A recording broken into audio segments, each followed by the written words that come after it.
వి gold trusted gold buyers. మీరు తాకట్టు పెట్టిన బంగారాన్ని విడిపించి ఈ రోజు ఉన్న మార్కెట్ ధరకు కొనబడును.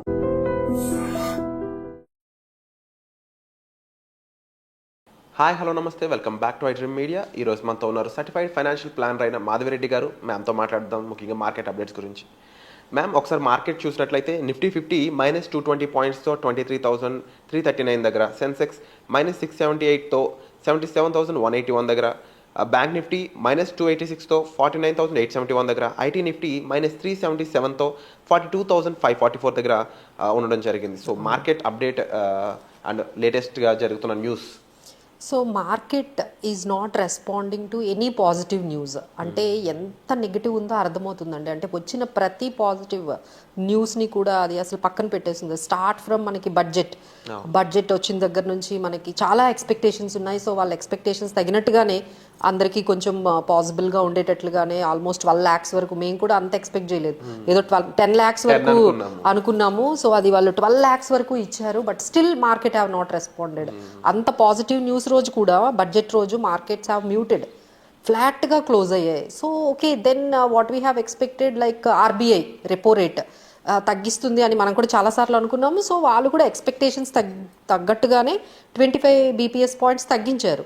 So immediately markets has to respond positively.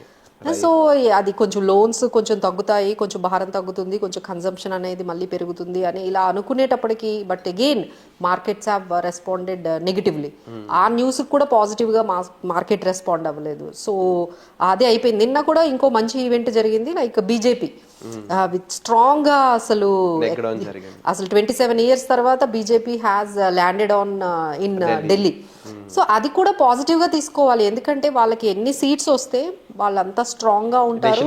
Decision making కొంచెం ఎకనామిక్ పాలసీస్ కానీ వాళ్ళకి అన్ని నంబర్ ఆఫ్ సీట్స్ ఉండడం వల్ల ఈజీగా, అంటే అదంతా కూడా మార్కెట్ కి చాలా పాజిటివ్ గా ఉండాలి. స్ట్రాంగ్ పొలిటికల్ పార్టీ గవర్నమెంట్ లో ఉండడం అనేది అది strong positive news. Mega news ఏంటంటే రూపీ అని చెప్పొచ్చు అండి. సో అన్నిటికీ అంటే ఇట్ ఈజ్ ఆల్ అబౌట్, అంటే ఈ మూడు, అంటే దేర్ ఆర్ 3 things అండి. ఒకవైపు మన స్లో డౌన్ ఒక రీజన్ చెప్పొచ్చు. అంటే రీసెంట్గా ఆర్బీఐ వాళ్ళు ఒక కామెంటరీ ఇస్తారు. అంటే ఆర్బీఐ 7th of Feb వాళ్ళు ఇచ్చారు ఆర్బీఐ పాలసీని మేము 25 BPS పాయింట్స్ తగ్గిస్తున్నాం అని చెప్పారు. బట్ దాంతోపాటు కమెంటరీ ఇచ్చారు, అంటే మన నెక్స్ట్ 25-26 కూడా జీడిపి 6.7% ఉంటుంది అని. So that was very very drawback for the markets అండి. ఎందుకంటే 7%, 7.2% ఆర్ 7.5% అనేది మన projections. We has to grow year on year. But ఇదేమవుతుందంటే ఇయర్ ఆన్ ఇయర్ మనం బ్యాక్ వస్తున్నాం, మన ప్రొజెక్షన్స్ని తగ్గించేసుకుంటూ వస్తున్నాం. 7.2 నుంచి 7 అన్నాము, ఇప్పుడు 7 నుంచి 6.7 అంటున్నారు, ఇప్పుడు 6.5 అంటున్నారు.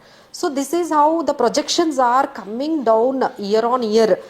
గవర్నమెంటే ఈ విధంగా మా ప్రొజెక్షన్ 6.7% అని చెప్పగానే that was really disappointing.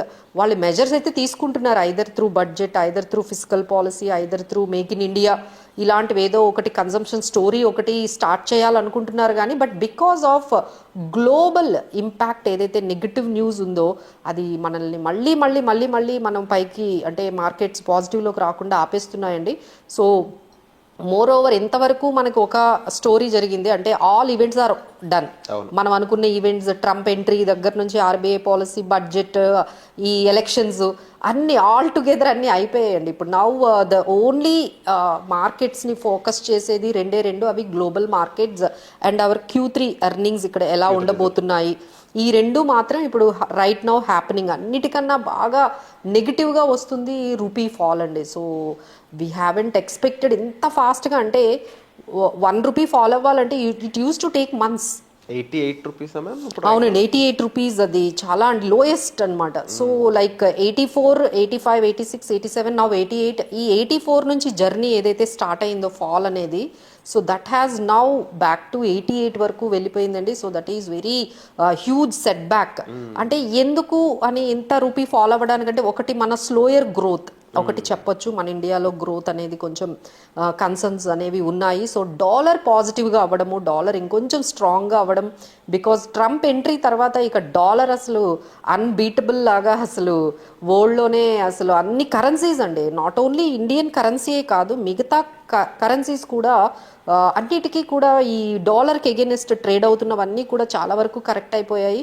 So dollar has become very huge పాజిటివ్గా పవర్ఫుల్గా అయిపోతుంది. So day by day that is what the Trump is wanted. ఆయనకు అదే కావాలి.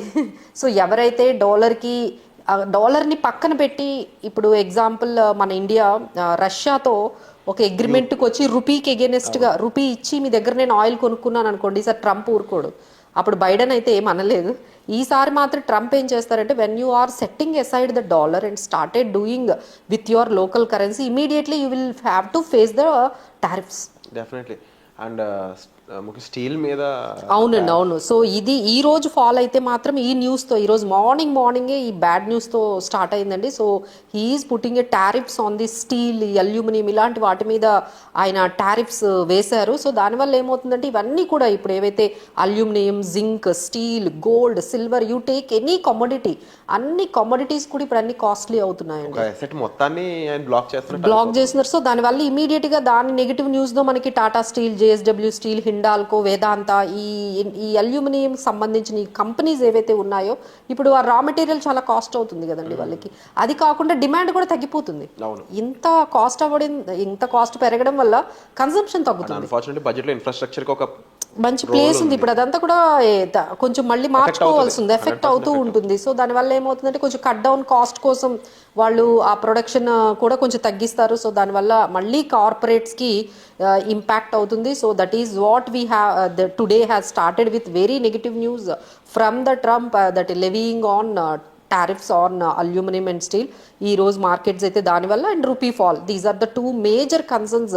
అంటే మేమైతే ఏమనుకున్నాం అంటే, మనకి సాటర్డే రోజు రిజల్ట్స్ వచ్చాయి కదా, సో ఈ రోజు ఏదైనా పాజిటివ్గా అలా స్టార్ట్ అవుతుంది అట్లీస్ట్ అనుకున్నాం. అంటే పాజిటివ్ పక్కన పెడితే, ఇప్పుడు మీరు చెప్పినట్టుగా మార్కెట్స్ ఆల్మోస్ట్ 200 పాయింట్స్ నిఫ్టీ అనేది స్ట్రగుల్ అవుతుంది. సో అంటే బ్రాడర్ రేంజ్ చూసుకుంటే నిఫ్టీ రేంజ్ 23,000 to 24,000.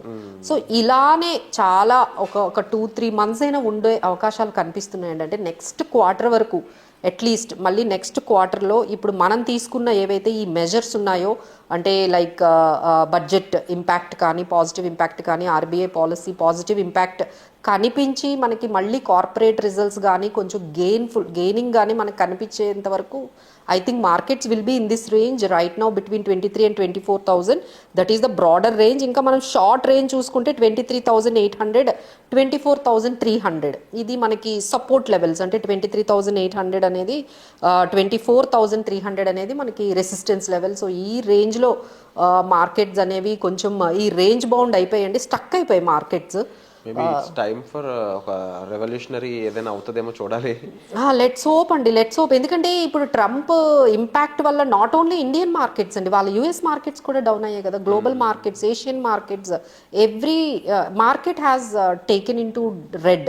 సో దాని ఇంపాక్ట్ అయితే మనకు ఉంటుందండి. సో నెక్స్ట్ మన మార్కెట్స్ డైరెక్షన్ అంతా కూడా ఎఫ్ఐఐస్ టర్న్అవుట్ అవ్వడం, వాళ్ళు కానీ కొంచెం బయ్యింగ్ కానీ ఇండియాలో స్టార్ట్ చేస్తే, that could be a positive news for Indian markets. Or else global markets కొంచెం ఏమైనా పాజిటివ్గా ఉంటే మన మార్కెట్స్ పాజిటివ్గా అవుతాయి. బట్ ఈ రెండు కూడా కొంచెం కష్టంగా ఇప్పుడున్న పరిస్థితులకైతే పాసిబిలిటీ కనిపించట్లేదు. ఎందుకంటే ఈ ట్రంప్ ఉన్నంత వరకు ఇవంతా ఈ వాల్టిలిటీ అనేది చాలా హైగా ఉంటుంది. అండ్ నెక్స్ట్ థింగ్ ఏంటంటే, ఈ ఎఫ్ఐఐస్ కూడా లైక్ ఎవ్రీడే సెల్ చేస్తున్నారండి. జనవరిలో ఆల్మోస్ట్ ఒక 40,000 50,000 crores సెల్ చేశారు. మళ్ళీ ఫిబ్రవరిలో కూడా ఆల్రెడీ వాళ్ళు సెల్లింగే స్టార్ట్ చేశారు. సో ఎవ్రీ డే సెల్ చేస్తూ ఉన్నారు. So that is also is taking some kind of concerns. So we have to, అంటే ఈ సిచ్యువేషన్ అయితే మేబీ ఒక క్వార్టర్ వరకు అయితే నెక్స్ట్ 1-2 months వరకు కంటిన్యూ అయినట్లుగానే కనిపిస్తుందండి. But there is a good support at 20, ఇప్పుడు మనకి 23,300 అట్లా ఆ రేంజ్లో మనకి కనిపిస్తుంది. So again we are having a good support at 23,000 దగ్గర మనకి సపోర్ట్ కనిపిస్తుంది. So we have to wait and watch about it. And ఈ రోజు రిజల్ట్స్ కూడా కొంచెం మిక్స్డ్గా వచ్చాయండి. లైక్ ఈ రోజు రిజల్ట్స్ అయితే నైకా, గ్రాసిమ్, ఎస్ఆర్ మోటార్, నాల్కో ఇలాంటి పెద్ద పెద్ద కంపెనీలు రిజల్ట్స్ ఇస్తే, అందులో అబోవ్ ఎస్టిమేట్స్ లైక్ M&M, ఆల్కే ల్యాబ్స్, మెస్గాన్, డాక్ ఇలాంటి కంపెనీలు పాజిటివ్గా ఇస్తే, అండ్ నెగిటివ్గా అయితే మనకి కొన్ని వచ్చాయండి. లైక్ అమర్ రాజా బ్యాటరీ, బలరాంపూర్ చిన్ని, LIC, డెలివరీ ఇలాంటి కంపెనీస్ కొంచెం నెగిటివ్గా వచ్చాయండి. సో ఓవరాల్గా మార్కెట్ అప్డేట్స్ అయితే ఈ విధంగా ఉన్నాయని చెప్పొచ్చు. అవునండి, కొంచెం అంటే చెప్తున్నాం కదా, లైక్ స్టక్ అయ్యాయి ఈ విధంగా. సో లెట్స్ హోప్ 23,000 దగ్గర అయినా మార్కెట్స్ కొంచెం టేబుల్ అయితే చాలు. స్టేబుల్ అయితే, మరీ అది 22,800కి అంటే 23,000 చాలాసార్లు స్లిప్ అయ్యిందండి. ఒక 2 times 23,000 కూడా బ్రేక్ అయ్యి 22,000కి వెళ్ళింది. But again it has taken the support.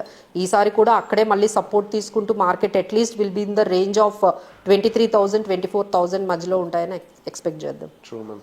And so ఇదే అండి లేటెస్ట్ మార్కెట్ అప్డేట్స్. దీనిపై మీకు ఎటువంటి గైడెన్స్ కావాల్సినా సరే మీరు డిస్ప్లే అవుతున్న నెంబర్స్ కాల్ చేసి మ్యామ్ని సంప్రదించవచ్చు. అండ్ మార్కెట్స్ ఫాలో అని చెప్పి కంగారు పడాల్సిన అవసరం లేదండి. లాంగ్ టర్మ్లో ఏదైనా సరే పాజిటివ్గానే వెళ్ళే ఛాన్సెస్ అనేవి ఉంటూ ఉంటాయి. ఈవెంట్స్ అనేవి డిఫరెంట్గా ఉంటూ ఉంటాయి. కాబట్టి రైట్ గైడెన్స్ కోసం అయితే మాత్రం మీరు మ్యామ్ని కన్సల్ట్ చేయండి. And at the same time comment section మీ అభిప్రాయం కూడా మెన్షన్ చేయండి మార్కెట్కి సంబంధించి అండ్ మీకు తెలిసిన అప్డేట్స్ గురించి. వచ్చే ఎపిసోడ్లో మళ్ళీ కలుద్దాం. Thank you so much ma'am. Thank you.